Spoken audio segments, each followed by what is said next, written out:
Alors, bonjour chers tous, bonjour chers amis de l'éducation. En Côte d'Ivoire, éducation, secteur privé. Alors il y a problème. Et il y a problème. Il y a problème pourquoi? Il y a problème parce que ce secteur est sans grille salariale. Il y avait donc une grille salariale qui a été suspendue. Et cette grille salariale était accompagnée d'un protocole qui prenait toutes les mesures pour que l'école privée soit une école de qualité. Cette grille salariale a été proposée en son temps par le père de l'éducation nationale, nous connaissons tous, Paul Akoto Yao, en 1982. Mais la grille salariale qui stipulait que le salaire de l'enseignant du privé est payé par l'État de Côte d'Ivoire. D'accord? Ce salaire-là, donc, qui est en fait 80% du salaire de son collègue du public, qui est payé par l'État. Et puis, les 20%, puisque c'est 80% du salaire de l'enseignant du public, et donc les 20% qui sont payés par le fondateur. Donc, l'État avait ce rôle-là de directeur, l'État avait ce rôle-là de gage de liberté, l'État avait ce rôle-là de garant. En début des années 90, subitement, l'État se désengage. Okay? L'État prend une portion de parents d'élèves et désormais, l'État ne reverse plus l'argent aux enseignants, aux travailleurs, mais l'État reverse l'argent aux fondateurs en termes de scolarité. C'est l'État et les parents d'élèves. Et le fondateur, à son tour, il va gérer cet argent et puis gérer comme il veut, sans qu'il y ait, des audits, sans qu'il y ait, parce que c'est plus de 100 milliards aujourd'hui que l'État met dans l'école privée. Et donc, le fondateur va gérer ce montant sans qu'il y ait des audits. La conséquence, les enseignants du privé aujourd'hui en Côte d'Ivoire, depuis plus de 30 ans, n'ont pas de véritable grille salariale parce que désormais, le fondateur, il paye quand il veut. Je dis le fondateur, ce n'est pas tous les fondateurs. La majorité des fondateurs, ils payent quand ils veulent, ils payent le montant qu'ils veulent et qui parfois un montant qui n'atteint même pas le SMIC.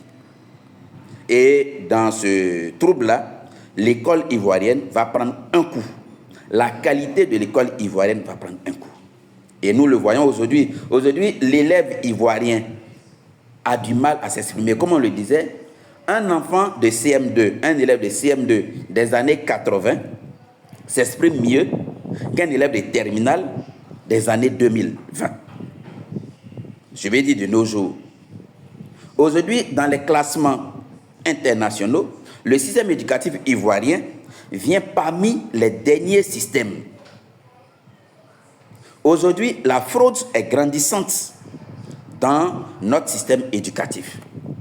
Aujourd'hui, nous allons dans les écoles, on ne trouvera pas les vrais diplômés parce que le vrai diplômé souhaiterait avoir une grille salariale, chose que l'État de Côte d'Ivoire ne garantit plus. On ne va pas voir un enseignant.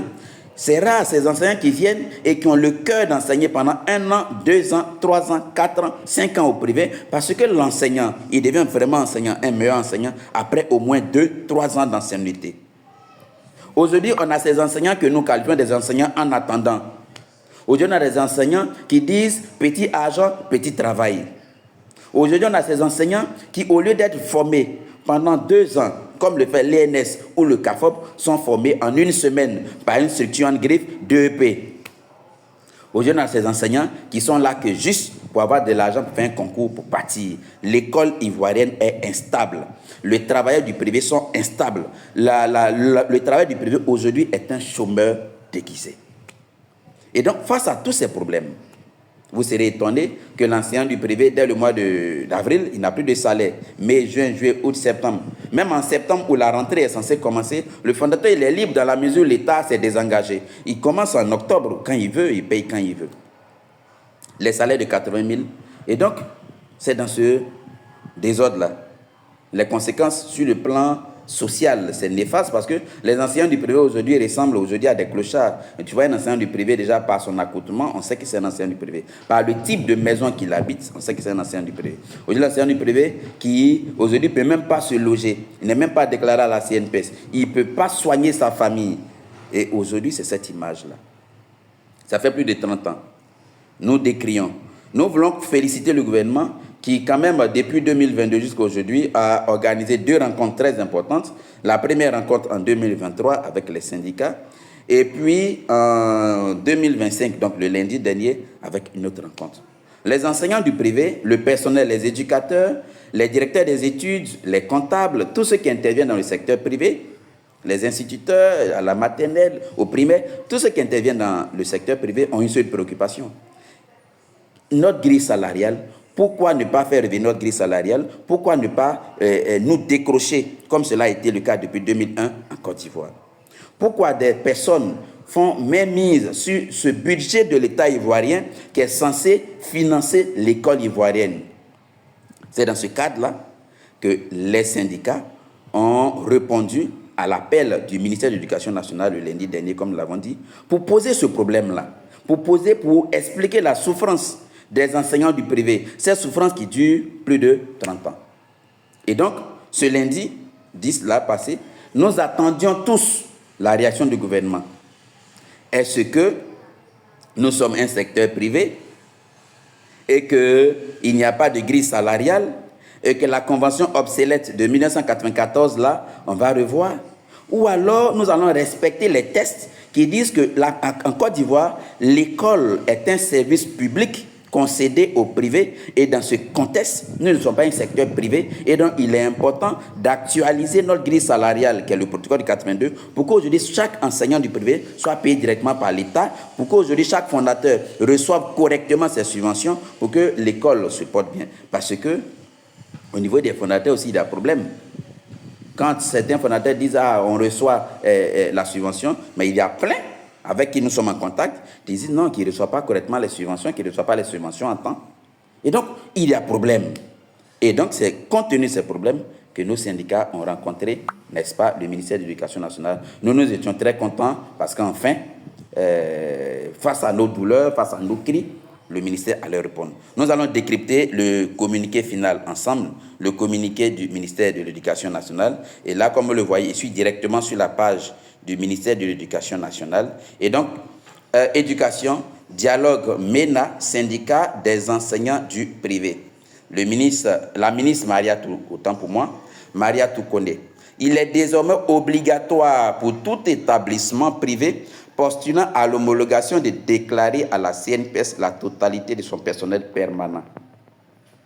Bien, voici donc, j'allais dire, le résumé de ce qui sort de la rencontre entre les enseignants du privé qui n'ont pas de grille salariale, qui sont renvoyés de façon abusive depuis plus de 30 ans, et dont il y a eu les états généraux.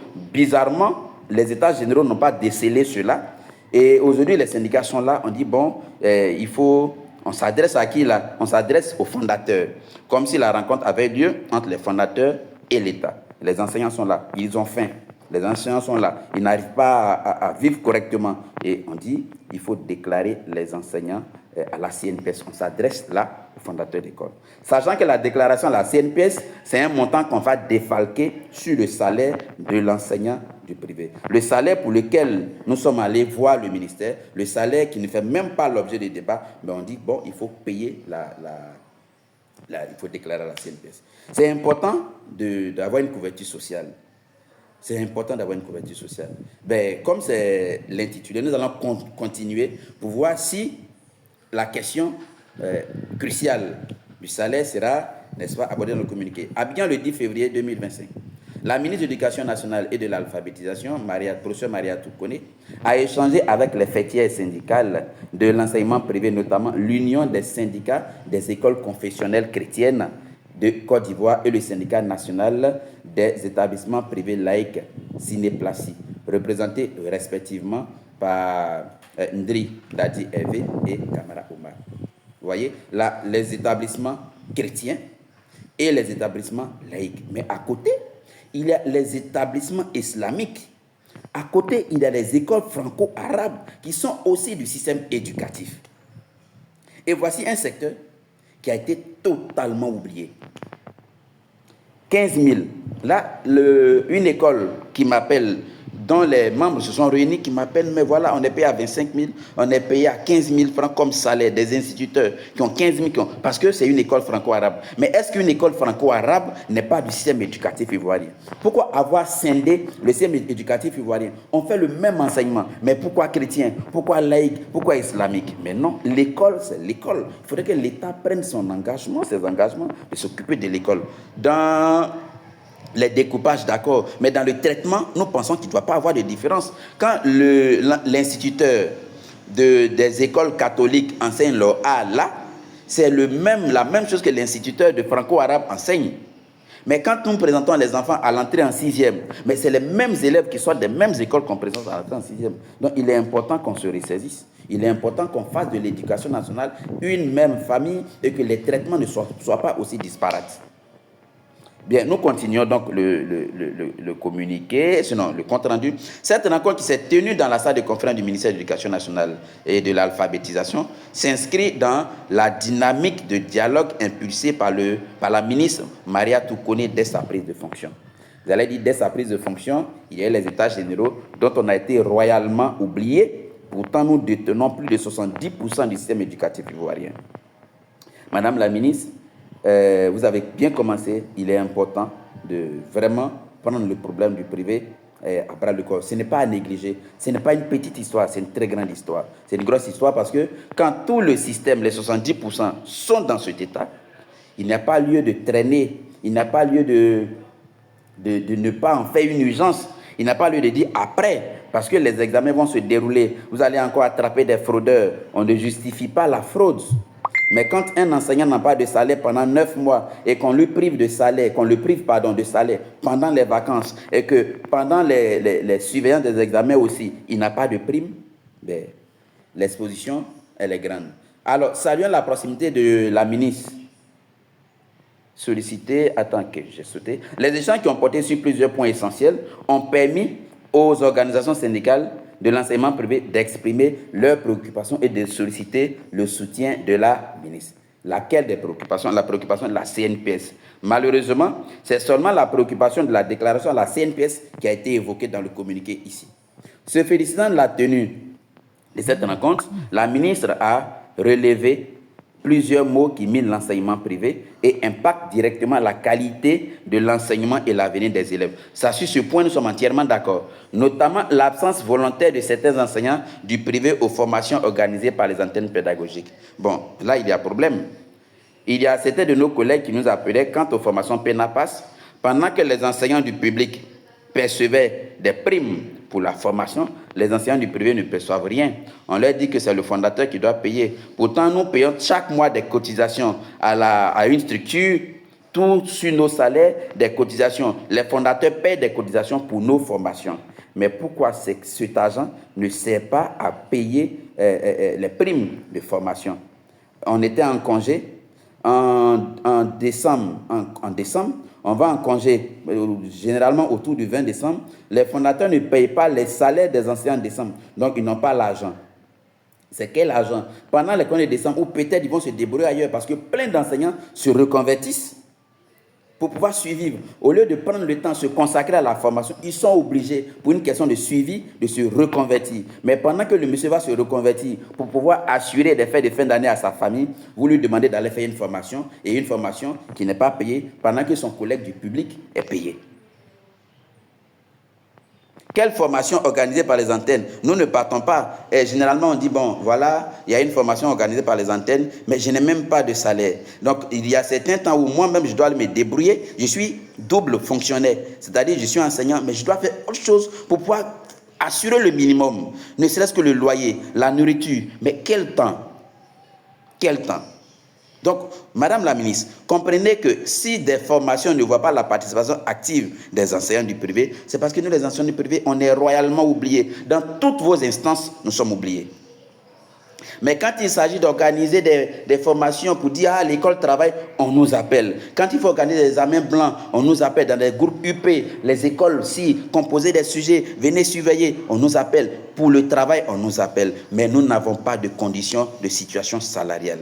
Elle a également pointé du doigt la pratique nuisible telle que l'instabilité des directeurs des études. Mais c'est logique, l'école privée en Côte d'Ivoire est instable parce que Oufoué avait mis une grille salariale, avait pris un certain nombre de mesures pour dire quand tu viens au privé, voici ton salaire, il est honorable. Et dans ces conditions, tu dois passer un certain nombre d'années avant d'envisager aller ailleurs. Vous avez supprimé cette grille salariale. Et nous parlons, et même les structures syndicales ne semblent pas nous soutenir dans cette position en tant qu'enseignants pour que notre grille salariale revienne.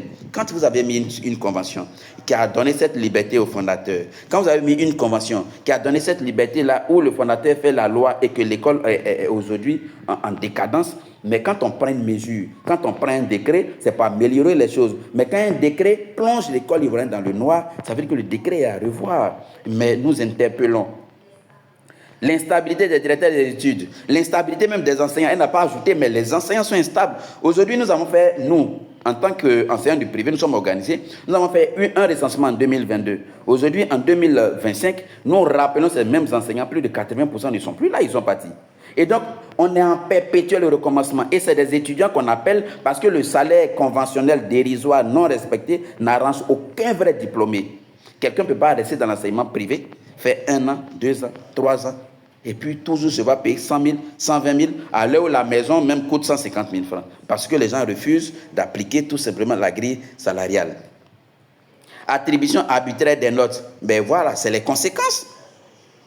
Et bien d'autres. Nous ne justifions pas ces mesures non professionnelles, mais nous disons que l'enseignant du privé aussi mérite d'être dans les conditions selon la loi ivoirienne, selon les mesures que Oufoué a prises pour l'école ivoirienne. Ces mesures-là, tout le monde refuse d'en parler. À la discussion avec le ministère de l'Éducation nationale, protocole de 82, je n'en ai pas entendu parler. Et cela m'étonne parce que même doyen Kamara Oumar, qui dirigeait la délégation des enseignants du privé, disait dans une vidéo récente que lui, il veut le retour du protocole de 82 parce qu'il n'arrive pas à comprendre qu'après 30 ans, le salaire de l'enseignant du privé n'est pas augmenté. Et que lui, il connaît que le protocole de 82, il faut que le protocole de 82 revienne. Pourquoi ne pas dire ces mots-là à la ministre? Pourquoi ne pas dire ce mot au gouvernement? Pour que nous écoutions la version du gouvernement. Le protocole garantit une école de qualité. La convention détruit l'école. Mais vous voulez continuer dans la convention. D'accord? Et donc, des mesures concrètes, retirant la volonté du gouvernement, mesures concrètes, nous attendons de voir. Nous attendons de voir. Nous avons, là, ça fait plus de 33 ans, ces mesures concrètes, nous attendons de les voir et dans l'urgence. Parce que ce que nous vivons là, il y a urgence. Des mesures concrètes, réitérant la volonté du gouvernement d'améliorer davantage les conditions de vie et de travail des enseignants en général et de ceux du privé en particulier. La ministre a rappelé les actions déjà entreprises par le gouvernement. Bon, je suis pressé d'aller voir ces actions. Ah, d'accord. C'est parce que l'État est conscient de vos conditions de vie et de travail que l'État a pris des mesures pour soulager vos souffrances. D'accord, je vais lire ces mesures-là. Il est désormais obligatoire pour tout établissement privé postulant à l'homologation de déclarer à la CNPS la totalité de son personnel permanent, a-t-elle rappelé. Madame la ministre, peut-être qu'aujourd'hui, en son temps, avec le décret de 1961, il est dit que comme le privé, c'est une grosse entité, le privé devait être géré par un conseil. Et ce conseil était constitué de 2 députés. D'abord du ministre de l'Éducation nationale, de 2 députés. Et ce conseil devait comprendre 2 enseignants du privé primaire, 2 enseignants du privé secondaire. Alors, pourquoi nous insistons? Ça permet un peu à la structure qui gère le privé d'être au parfum, n'est-ce pas, des réalités du privé. Mais comme les leaders syndicaux, j'ai eu l'impression que peut-être ils n'ont pas eu la parole, j'ai eu l'impression que peut-être ils ont été intimidés, qu'ils n'ont pas pu poser le problème. Mais madame, notre problème crucial, ce n'est pas la déclaration de la CNPS. Notre problème crucial, c'est la définition d'une grille salariale respectable. Pour qu'aujourd'hui, la Côte d'Ivoire a des lois, la Côte d'Ivoire a des moyens.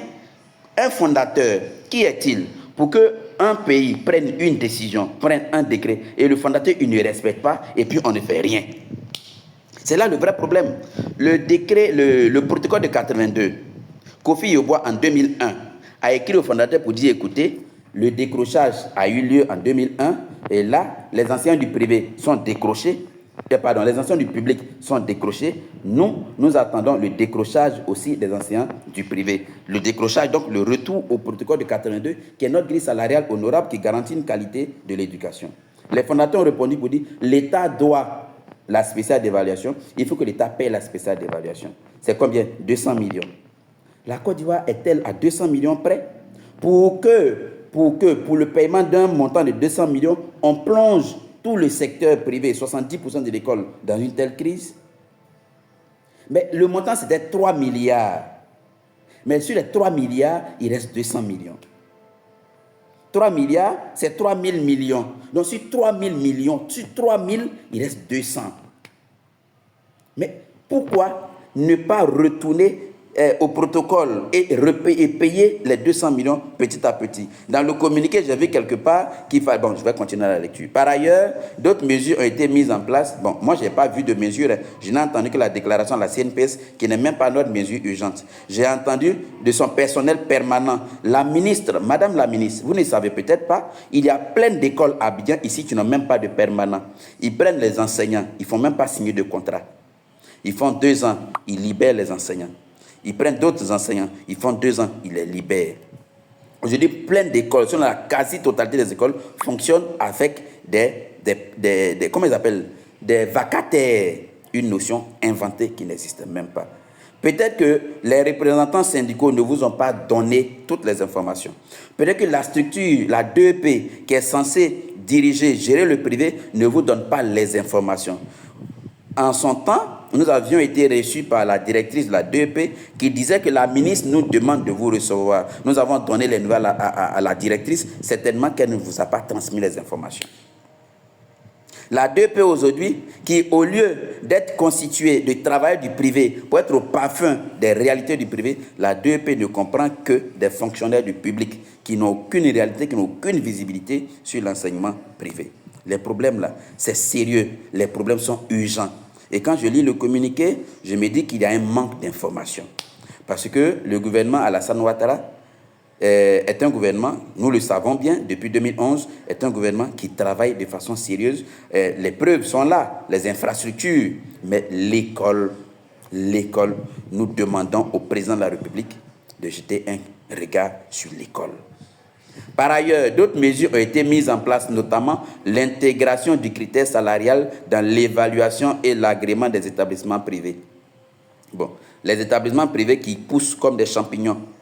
Quels sont ces critères sérieux qui permettent à l'implantation des écoles privées? À un moment donné, on a dit, les écoles privées, c'est une manière d'avoir l'argent facilement. Créer ton école, tu as la subvention et tu deviens riche. Et les écoles ont plus. Voilà, la DEP, bon, on ne sait pas ce qu'elle fait, la DEP, mais ces écoles qui existent, ces écoles qui, parfois, n'ont même pas d'infrastructure, mais qui sont là, qui fonctionnent. Ces écoles, quand les résultats des examens sont sortis, nous avons publié des résultats des écoles qui font 0% d'admis. Mais ces écoles ont toujours désaffecté. Mais quels sont ces critères-là d'évaluation de ces écoles qui existent? L'obligation d'arrimer le salaire au SMIC. Bon, peut-être qu'on ne se comprend pas. On ne peut pas arrimer les salaires des enseignants du privé, des travailleurs du privé au SMIC pour 2 raisons. Première raison, l'enseignement privé laïque n'a jamais été du secteur privé.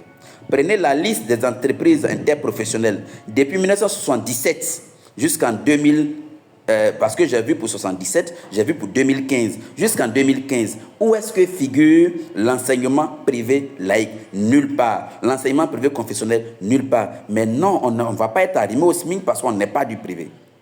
De 2, nous sommes des travailleurs diplômés, nous avons des grades. Mais pourquoi nous arrimer au SMIC? Le SMIC, c'est pour qui?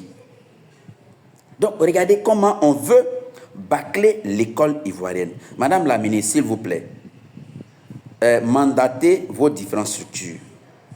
Allez sur le terrain. Récoltez les vraies informations, les vraies réalités de l'école ivoirienne. Nous avons confiance en vous parce que depuis votre arrivée, il y a beaucoup de choses qui ont tenté à s'améliorer. Mais pour le privé, c'est urgent. Dirigenter une équipe. Ordonner des audits, les 100 milliards qui sont dans le privé, là, comment c'est géré? C'est très mal géré. Aujourd'hui, on ne peut pas accepter d'avoir 100 milliards dans un domaine et le chômage continue à grands pas. Et la qualité, l'école ivoirienne est de piètre qualité avec les 100 milliards qu'on investit. La Côte d'Ivoire est un pays aussi sérieux. Donc, arrimer le salaire au SMIC, non, ce n'est pas possible. ainsi que l'instauration de distinctions pour valoriser les enseignants méritants. Bon, les enseignants même là ne sont pas répertoriés, ne sont pas identifiés. Quand vous organisez les formations pour l'autorisation d'enseigner, les enseignants payent à la DEP, ils ont l'autorisation d'enseigner, formation à la VATA, soit à la rapide, à la chap-chap, comme dans le langage ivoirien. On leur donne l'autorisation et puis c'est fini. Ces enseignants, comment sont-ils traités? Ils sont payés selon le salaire normal? Rien. La grille salariale, on a du mal à déterminer. Donc là, je pense que c'est des paroles qui ne cadrent pas avec la réalité. Il faudrait qu'il y ait cette étude-là dans le privé.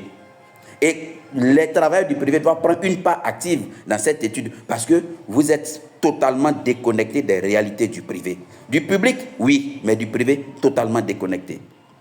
Le timing, ainsi que l'instauration de distinction. OK. Poursuivant, elle a exhorté les syndicats à privilégier le dialogue et à éviter les tensions inutiles. Oui, 33 ans. 33 ans. Nous communiquons, nous faisons le dialogue, nous faisons des conférences de presse, nous adressons des courriers. Quelle réponse? Rien. L'ignorance, silence total. Bon. La violence ne mène à rien. OK, je suis entièrement d'accord. La violence ne mène à rien, mais à un moment donné, la violence peut j'allais dire, aider à se faire entendre. Parce que quand on parle, on fait le dialogue, il faudrait que celui qui est en face aussi nous écoute. La question de la grille salariale du privé, il faudrait que l'État de Côte d'Ivoire statue sur cette question. Le décret de 61, le protocole de 82, la convention de 94. Mais la convention de 94 met dans son article 3. Qu'est-ce que la convention de 94 dit dans son article 3? Quand on prend un arrêté en 2023 pour dire que oui, l'école ivoirienne, l'enseignement privé laïque, l'enseignement confessionnel, c'est des nouveaux secteurs qu'on vient de créer. Pourquoi c'est en 2023, dans un arrêté, qu'on crée un nouveau secteur qui est l'enseignement privé? Enseignement privé, dont le décret existe depuis 1961, vous estimez que c'est en 2023 que cela devient un nouveau secteur. Et ce nouveau secteur qui est créé là, on va faire une augmentation de son salaire sur la base de 1992. Vous voyez, madame, vous voyez qu'il y a tout le temps, ça ne va pas. Un enfant né en 2023, on établit ses pièces en 1992. Il faudrait qu'on prenne le privé très au sérieux, parce que si la qualité de l'école ivoirienne aujourd'hui est en train d'être détruite, en grande partie, c'est dû au privé. Encourageant les enseignants du privé à participer aux formations proposées, on n'en disconvient pas. La ministre les a appelés à faire preuve de plus de rigueur afin de garantir un enseignement de qualité et dans la transparence et l'équité. Alors, Madame la ministre, je sais que vous êtes enseignante. Je sais qu'aujourd'hui, dans votre bureau, tout le monde est enseignant. Mais permettez-moi, avec tout le respect, de vous poser une question. Je suis enseignant. L'enseignement, c'est un métier psychologique, physique et psychologique. Comment un enseignant il veut être professionnel, il veut être rigoureux, mais figurez-vous qu'on doit casser sa maison. Figurez-vous qu'il n'a même pas pu laisser l'argent de popote. Figurez-vous que nous sommes au 10 et que le fondateur n'a pas encore honoré ses engagements. Figurez-vous qu'il a 3 mois d'arriéré. Figurez-vous qu'il se demande comment il va faire pour payer le transport. Figurez-vous qu'il n'a pas de salaire honorable. Mais madame, il est professeur de maths. C'est quelle partie de sa tête qui va réfléchir aux racines carrées? Et c'est quelle partie de sa tête qui va réfléchir à sa femme et à ses enfants qui sont malades? C'est quelle partie? Vous voyez, on ne peut pas être tranquille dans une salle de classe si psychologiquement on n'est pas... c'est pour ça que les travailleurs de la CNPS ont intérêt... Le domaine de l'enseignement privé n'est pas un secteur d'activité comme tout autre. C'est un secteur tout particulier. Et moi, je me dis, toute personne ayant été enseignant ou est enseignant devra comprendre cela. Et je suis étonné que vous ne compreniez pas cela. Je suis très étonné. Les enseignants à participer aux formations, d'accord, les enseignants, plus de rigueur à garantir un enseignement de qualité. Madame, on n'a pas de salaire. Si ceux qui ont été devant vous n'ont pas pu le dire, nous les enseignants là, nous n'avons pas de salaire. Le samedi 22 février, nous allons exhorter tous les enseignants, tous les éducateurs, enseignants, instituteurs, professeurs, maternels, éducateurs, directeurs des études de la Côte d'Ivoire à venir à Yopougon. Nous serons à Yopougon. Nous allons tout simplement échanger et puis réfléchir sur notre situation. Nous allons donner des informations. Madame la ministre, je souhaiterais que vous envoyiez un émissaire pour assister à cette rencontre. Nous n'allons rien faire, nous allons juste décrypter, donner toutes les lois, les décrets, j'allais dire, les protocoles, tout ce qui a eu lieu dans l'école privée. Et là, vous pourrez nous aider si nous avons oublié aussi. Les hommes de droit, les hommes de loi, là, il faut nous aider à sauver l'école ivoirienne. Madame la ministre, aidez-nous à sauver l'école ivoirienne. Vous avez la même vision que nous. Nous voulons une école de qualité. Et une école de qualité vient aussi de l'assainissement du secteur privé qui aujourd'hui fait la majorité de l'école ivoirienne. Chers amis journalistes, nous vous invitons à cette rencontre. Chère population de Yopougon, nous vous invitons à cette rencontre. Il ne faut pas rester à la maison parce que vous les enseignants, vous les éducateurs, vous les directeurs des études, quand vous souffrez, aujourd'hui dans ma messagerie, vous êtes plein. Non, on n'est pas d'accord. Non, ce n'est pas normal. Pourquoi ils font ci? Mais quand vous ne sortez pas, vous voulez que qui fasse votre palabre à votre place? Les enseignants du public, pour lutter pour leur décrochage, ils ne sont pas restés à la maison. Mais vous restez à la maison. Vous enseignez aux enfants qu'il faut être responsable, il faut réclamer, mais vous-même, vous ne le faites pas, vous ne donnez pas l'exemple. Ce samedi 22 février, que personne ne soit absent. Les structures syndicales, vous êtes tous invités. Les plateformes syndicales, vous êtes tous invités. Les ONG, vous êtes tous invités. La communauté internationale, les ambassades, vous êtes tous invités. Le principe d'Abidjan que vous avez signé, j'ai vu plein de pays qui étaient à Abidjan, qui ont signé pour une école de qualité et qui ont consigné dans un document qu'on appelle les principes d'Abidjan. Le MIDH, vous êtes invités. Les organisations de droits de l'homme, vous êtes invités. Le samedi 22 février, nous allons parler. Les enseignants du privé vont se réunir, les éducateurs du privé, les instituteurs du primaire, de la maternelle, les directeurs vont se réunir et vont parler, vont dire. Si vous voulez comprendre ce qu'il y a dans le privé, les réalités du privé, venez. Cette fois-ci, ce n'est pas vous qui nous invitez, c'est nous qui vous invitons. Venez nous rencontrer notre milieu, prendre attache avec la réalité. Parce que ce qu'on vous dit là, ce n'est pas la réalité. Venez sur le terrain, vous allez rencontrer des enseignants, envoyer des émissions, vous allez échanger avec des enseignants. Les fondateurs, vous êtes aussi invités. Chers fondateurs, nous sommes dans la même équipe. Aujourd'hui, c'est inutile que les fondateurs prennent les enseignants pour cible ou que les enseignants prennent les fondateurs pour cible. C'est inutile, nous sommes dans le même bateau, nous sommes dans la même situation. Nous demandons une prise en charge de l'État parce que l'école est une fonction régalienne. L'école n'est pas un secteur privé. L'école est un service public. L'école est un service public. Donc, ce samedi 22, que personne ne reste à la maison. Nous insistons, les structures syndicales, les ONG, la presse, cette fois-ci-là, venez, parce que nous nous rappelons en 2022, lorsqu'on devait organiser une conférence de presse, j'ai pris le temps de rédiger un courrier pour déposer dans toutes les presses. Et je suis allé dans une presse, dans une chaîne de télé publique, nationale, que je tairai le nom. Et quelqu'un a eu, comme ça, l'honnêteté de me dire, ça là, nous sommes sûrs que vous partez critiquer notre patron, donc nous on ne viendra pas. Et effectivement, la presse là n'est pas venue. Nous disons merci à Live TV, qui n'est pas venu suite à notre invitation à la conférence de presse, mais qui après nous a fait l'honneur de nous recevoir sur un plateau de Grand Talk, où nous avons exprimé, et à ce plateau-là, on a lancé un appel au ministère, on a lancé un appel au fondateur, mais aucun ne répond jusque-là. Nous disons merci aussi à cette info, cette chaîne-là, qui a accepté de venir couvrir la conférence de presse. Nous remercions également Business 24, qui est aussi venu couvrir notre conférence de presse. Et donc, la presse, nous vous invitons, parce qu'une presse, elle se met aussi du côté du peuple. Une presse, elle se met aussi du côté de la qualité. Une presse n'est pas forcément celui qui veut répéter ce qu'on lui dit quelque part entre quatre murs. Une presse, c'est celui qui veut dire, qui veut dénoncer. C'est ça la fonction première d'une presse. Indépendante, et elle veut dénoncer. Nous vous invitons le samedi 22 février à 14h à Yopougon.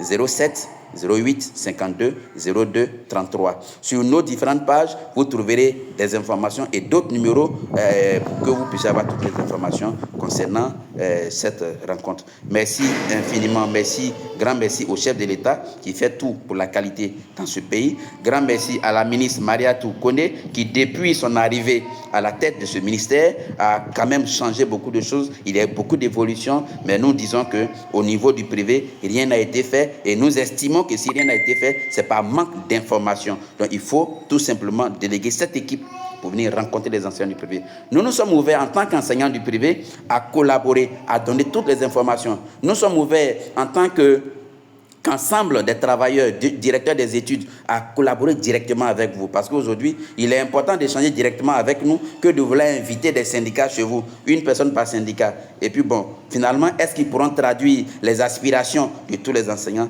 C'est pour cela que nous vous invitons à venir rencontrer tous les enseignants et éducateurs et directeurs des études, en fait, tout le personnel, tous les travailleurs du secteur privé, parce que nous voulons la qualité. Et quand on veut la qualité, cela commence déjà par prendre connaissance des réalités, n'est-ce pas, qui minent ce secteur. Sur ce, merci, vive l'école ivoirienne et vive le développement en Côte d'Ivoire.